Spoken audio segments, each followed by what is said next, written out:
위기나 정체에 직면한 기업이 활기를 되찾으려면 반드시 돌파구를 낼 필요가 있습니다. 그 도전은 성공적일 수도 있지만 더 큰 위기로 돌아오기도 하는데요. 지난주 이 돌파구를 마련한 기업과 그렇지 못한 기업들, 기업 기상도를 통해 살펴보시죠. 김종수 기자입니다. 한 주 기업 뉴스 리뷰 주간 기업 기상도입니다. 연말 기업들 속이 편치 않습니다. 법인세 최고세율, 최저임금 인상, 근로시간 단축에 불만이 계속 들립니다. 하지만 정부의 정책이 있다면 기업엔 대책이 있단 말이 괜히 나왔겠습니까? 그러면 오늘도 맑은 기업부터 찾아갑니다. 먼저 웅진그룹입니다. 5년 전 눈물 머금고 팔았던 주력회사 코웨이 재매입 추진한다는 소식입니다. 건설, 태양광 사업 부담 탓에 회생 절차 들어갔던 웅진. 정수기로 유명한 코웨이를 사모펀드에 1조 2천억 받고 팔아 빚 갚았습니다. 그런데 마침 내년 1월 5년간 같은 사업 안 한다는 기한도 끝나고 우선 매수 청구권도 있어 재매입하겠다며 재무, 법률 자문사까지 선정했습니다. 2조 원은 든다고 합니다. 형편 풀렸으니 재매입 추진하겠습니다만 넘을 파도가 많습니다. 과연 성사될지 지켜보시죠. 다음은 길거리에서 가장 많이 접하는 커피, 이디야입니다. 커피업계 최초로 주식시장 문을 두드립니다. 한 집 건너 하나씩 있는 커피 가게. 글로벌 체인도 있지만 가맹점 1등은 2,000개 넘게 있는 토종 이디야죠. 이곳이 상장을 공식화했습니다. 그 많은 커피 프랜차이즈 중 처음입니다. 상장하면 들어올 돈으로 공장 지어 커피도 직접 만들 계획입니다.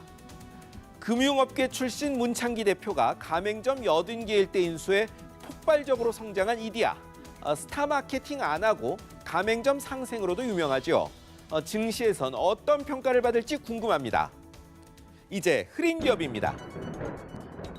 여기 보시는 대형 시중은행들입니다.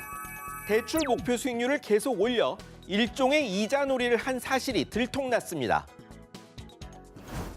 더불어민주당 재윤경 의원실이 공개한 겁니다. 몇 년간 금리가 내렸건만 은행들이 대출의 내부 목표 수익률을 그간 쭉 올렸답니다. 비밀은 은행이 고객별로 정하는 가산금리 조절에 있었습니다. 하나은행의 일반 신용대출 목표 이익률은 2013년 말 1.25%에서 지난해 2.73%까지, 수협은행은 1.66%에서 2.87%까지 뛰었습니다.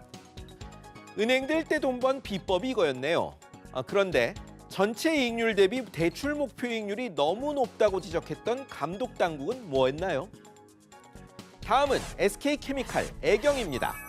다 끝날 줄 알았던 가습기 살균제 문제가 다시 불거지고 있습니다. 독성 가습기 살균제 사건 기억하실 겁니다. 두 회사도 독성 물질이 든 사실을 표시 안 해 공정거래위원회에서 문제가 됐는데 해당 물질의 위해성이 입증되지 않았다는 이유로 심의 절차가 끝났습니다. 그런데 공정위가 다시 조사한 뒤 두 회사를 검찰에 고발하는 안을 전원회의에 상정했습니다. 공정위가 최근 외부 인사로 구성한 태스크포스가 이 문제는 공정위 잘못이라고 했고 공정위는 고개 숙였습니다. 이왕이면 수사를 통해 정치적 외압 의혹까지 규명했으면 합니다. 다음은 파리바게뜨입니다. 협력사, 가맹점주가 함께 출자한 업체로 제빵기사 고용하려는 계획이 순탄치 않습니다. 그간 5천여 제빵기사들이 둘로 갈렸습니다. 한쪽은 직접 고용, 다른 한쪽은 대안도 검토하자는 의견으로 알려졌는데 두 노조가 만나 직접 고용이 원칙이라며 공동 대응하자고 뜻 모았습니다. 그 사이 고용노동부는 직접 고용 안 한 데 따른 과태료 163억 원을 물렸습니다. 제3자 고용으로 뚫으려던 돌파구에 장애물이 생긴 겁니다. 일이 갈수록 꼬이는 것 같아 안타깝습니다. 마지막은 미래에셋 대우입니다. 벼르고 있던 공정거래위원회가 드디어 칼을 뽑았습니다. 공정위가 내부 거래를 조사 중이라는 사실은 생각지 못한 곳에서 나왔습니다.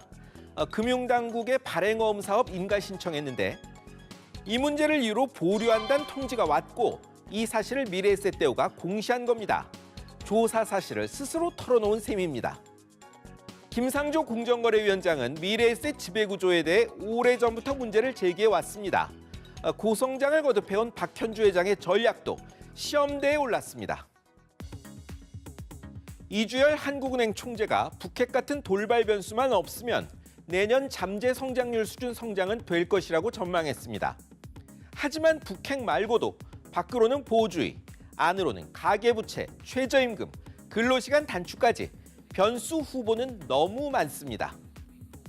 지금까지 주간 기업 기상도였습니다.